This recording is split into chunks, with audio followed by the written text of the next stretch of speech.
Selamat datang di sesi kupas tuntas kita kali ini. Anda ngirimin materi yang menarik banget nih, langsung kelihatan kontrasnya ya antara MCB yang kecil ini sama MCCB yang wah gede banget.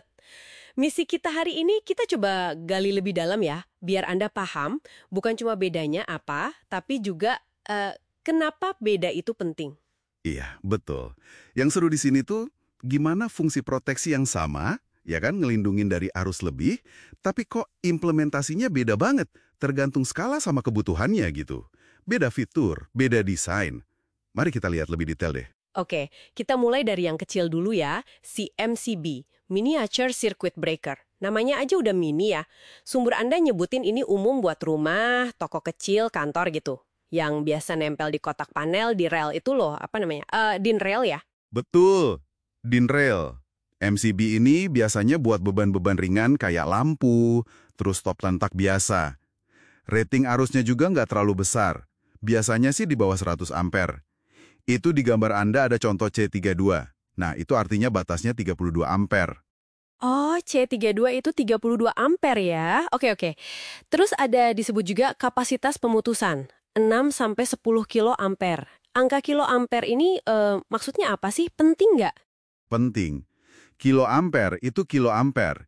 Itu nunjukin breaking capacity atau kapasitas pemutusan. Jadi seberapa besar arus gangguan, arus korsleting gitu, yang bisa dia putusin dengan aman. Tanpa si MCB-nya sendiri rusak parah atau malah ya meledak gitu. Untuk skala rumah atau kantor kecil, 6-10 kiloampere itu biasanya udah cukup. Ah, oke. Jadi kemampuan dia nahan korsleting ya, biar aman. Iya, bisa dibilang gitu. Nah, poin penting lain dari MCB, setting proteksinya itu tetap fixed. Anda nggak bisa utak-atik batas strip arusnya. Udah di-setel dari pabrik. Jadi kayak sekring otomatis aja gitu, tapi lebih presisi dan bisa direset. Oke, jadi simple ya. Pasang, udah, dia kerja sesuai setelan pabrik. Nggak bisa diubah-ubah. Persis.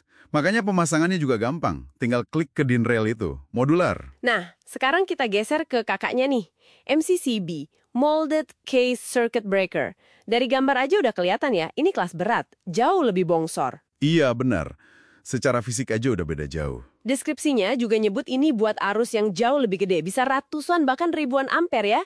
Contoh, Anda ada yang TM250D itu 250 ampere mungkin ya. Betul. Itu kemungkinan besar rating arus nominalnya 250 ampere. MCCB ini memang buat aplikasi yang lebih nuntut. Kayak di industri, gedung komersial besar, panel distribusi utama.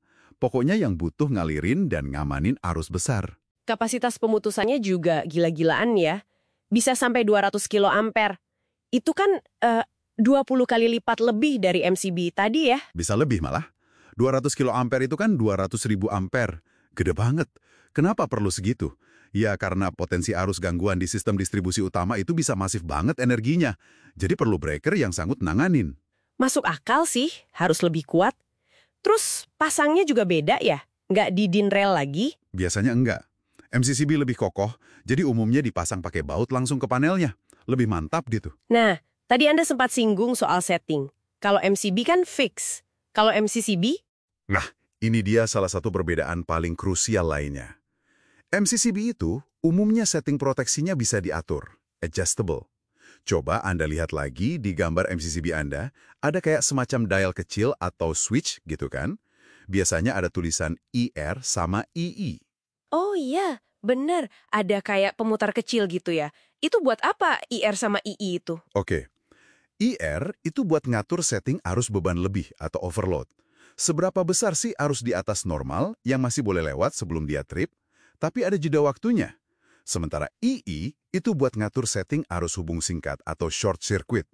Ini batas trip seketiga. Jadi kalau ada korsleting, arusnya loncat drastis, nah si II ini yang nentuin kapan dia harus langsung trip, cepat banget. Wah, jadi bisa disetel sesuai kebutuhan sistemnya ya? Nggak kayak MCB yang pukul rata? Tepat sekali. Kemampuan nyetel IR dan II ini penting banget di sistem yang kompleks kayak di industri atau gedung besar. Kenapa? Karena ini memungkinkan kita melakukan koordinasi proteksi atau selektivitas. Koordinasi proteksi? Maksudnya gimana tuh? Gampangnya gini, misal ada gangguan di satu lantai gedung. Kita bisa atur MCCB di lantai itu supaya trip duluan sebelum MCCB utama di gardu ikut trip. Jadi, yang padam cuma lantai yang bermasalah aja. Area lain tetap nyala. Ini kan efisien banget. Kalau pakai MCB yang settingnya sama semua, susah bikin koordinasi kayak gini. Ah, ya. Jadi gangguannya dilokalisir gitu ya?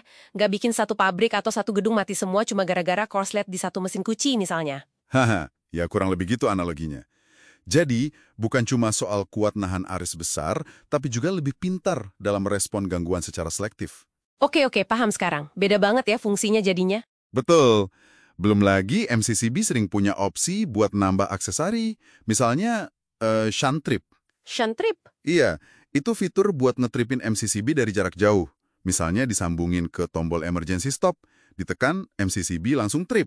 Atau ada juga under voltage release UVR?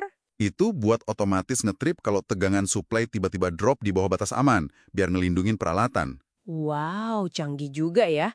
Fitur-fitur tambahan gitu jelas nggak ada di MCB standar rumahan ya? Jarang banget, hampir nggak ada lah kalau untuk MCB biasa. Jadi, ya jelas, secara fungsi, fleksibilitas, dan fitur, MCCB ini levelnya di atas MCB. Pantesan harganya juga beda jauh ya pasti. Oh jelas, MCCB itu investasinya jauh lebih besar dibanding MCB. Oke, kalau gitu coba kita rangkum ya buat Anda semua. Intinya, MCB itu si kecil buat sirkuit akhir arus nggak terlalu besar, settingnya udah paten dari pabrik, kapasitas pemutusannya terbatas. Simple dan ekonomis buat rumah atau kantor kecil. Betul, prajurit di garis depan. Sementara MCCB itu komandannya. Buat arus besar di panel distribusi utama atau industri, settingnya bisa diatur buat koordinasi proteksi, kapasitas pemutusannya masif, lebih kokoh, dan bisa ditambah fitur-fitur kontrol canggih. Tepat sekali rangkumannya. Pemilihannya ya sangat tergantung kebutuhan spesifik di lapangan. Skala bebannya, tingkat keandalan yang dimau, perlu koordinasi atau enggak. Sip, semoga perbandingan ini jadi lebih jelas ya buat Anda kapan perlu MCB, kapan butuh MCCB. Nah, ngomong-ngomong soal ini, jadi kepikiran satu hal menarik loh. Apa tuh? Kan sekarang rumah makin canggih ya, smart home, beban listrik nambah terus, sistem makin terintegrasi. Kira-kira di masa depan bakal ada nggak ya kebutuhan proteksi di level rumah yang butuh fleksibilitas lebih? Mungkin semacam jembatan gitu, antara MCB yang simple sama MCCB yang fleksibel ini. Sesuatu yang lebih pinter, tapi tetap buat skala residensial. Menarik juga buat dipikirkan kelanjutannya gimana. Wah, iya juga ya. Pertanyaan menarik buat penutup. Oke deh, terima kasih banyak sudah menyimak sesi kupas tuntas kita kali ini.